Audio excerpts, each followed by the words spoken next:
Nous commençons une présentation technique de Soft Control TP Secure, un outil fiable pour la cyberprotection des distributeurs automatiques de billets. La croissance des logiciels malveillants et leur ajout aux bases de données des antivirus sont à l'ordre du jour. Cela peut-il contribuer à prévenir les attaques ciblées?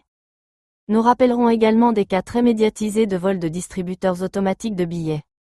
Alors, allons-y. Chaque année, les entreprises de cybersécurité enregistrent une augmentation du nombre de programmes malveillants. Bien entendu, le nombre de programmes malveillants créés chaque jour est passé de 150 en 2006 à près d'un demi-million aujourd'hui. Les sociétés d'antivirus telles que McAfee, Symantec, Kaspersky, Comodo et d'autres ont créé un système mondial de lutte contre les épidémies informatiques. Ils tentent des pièges dans le monde entier. Chaque ordinateur équipé d'un antivirus est un tel piège. Ils collectent des copies de fichiers de code suspects et établissent un long tableau dans lequel ils classent les programmes malveillants en fonction de leur degré de destructivité, d'infectiosité et de leur région de distribution. Après analyse, les programmes malveillants sont ajoutés aux bases de données antivirus. Mais seulement 1,5% des fichiers de code suspects sont ajoutés aux bases de données des antivirus. Pourquoi si peu de programmes malveillants sont-ils inclus dans les bases de données des antivirus? Parce qu'il est très cher. L'analyse des programmes suspects et malveillants est une tâche qui incombe à un spécialiste très expérimenté et talentueux. Il n'existe aucun moyen de diviser cette tâche, de l'informatiser ou de l'automatiser. Les bases de données des antivirus ne contiennent pas le reste des logiciels malveillants, et les pirates peuvent les utiliser pour des attaques ciblées. Chaque banque dispose d'un système de protection. Pour attaquer un tel système, il est nécessaire de commander un logiciel malveillant spécial et de l'injecter dans la cible. Voyons comment cela pourrait fonctionner. Les pirates recherchent donc une vulnérabilité, développent un exploit ou achètent un exploit. Ensuite, ils développent un code de programme malveillant et réfléchissent à la manière de le diffuser. Après la livraison, l'attaque commence, et la durée de l'attaque peut être, par exemple, de 2 heures ou de 15 jours. La détection de l'attaque et son analyse prennent du temps. L'attaque peut être détectée pendant l'attaque ou après. L'étape suivante consiste à publier une mise à jour des bases de données antivirus.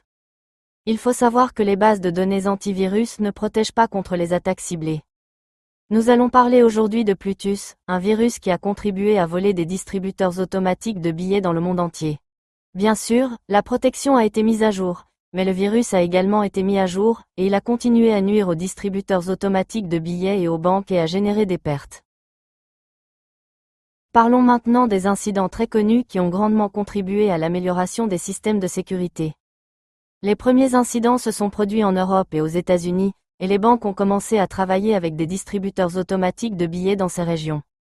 Les cybercriminels utilisaient des virus skimmers pour obtenir les données des cartes de paiement à partir du tampon des applications traitant les retraits d'argent dans les distributeurs automatiques de billets.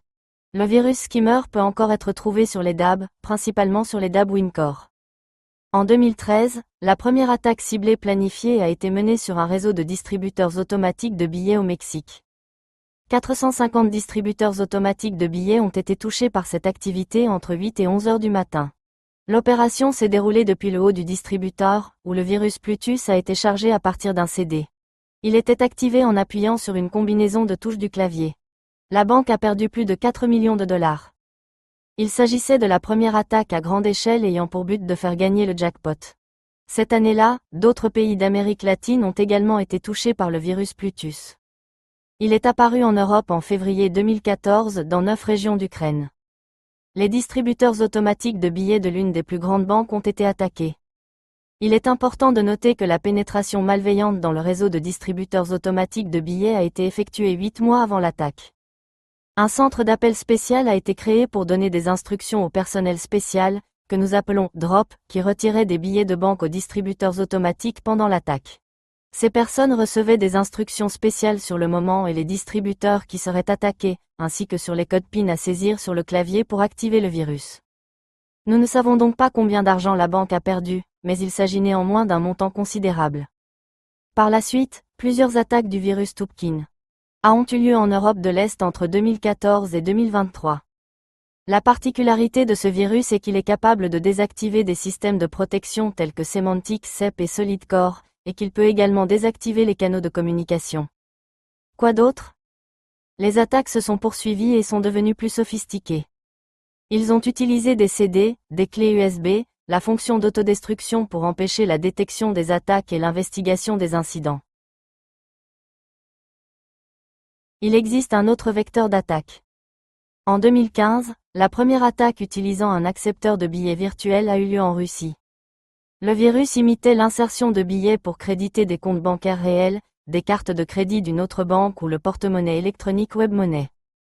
Le script a été exécuté dans un cycle automatique. Le passif des banques attaquées a augmenté, mais aucun billet n'a été inséré dans l'accepteur de billets.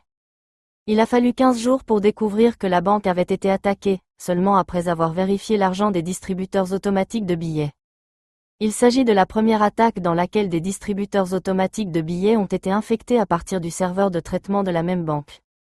En effet, pourquoi dévaliser un distributeur automatique de billets si le serveur de traitement des données est surveillé?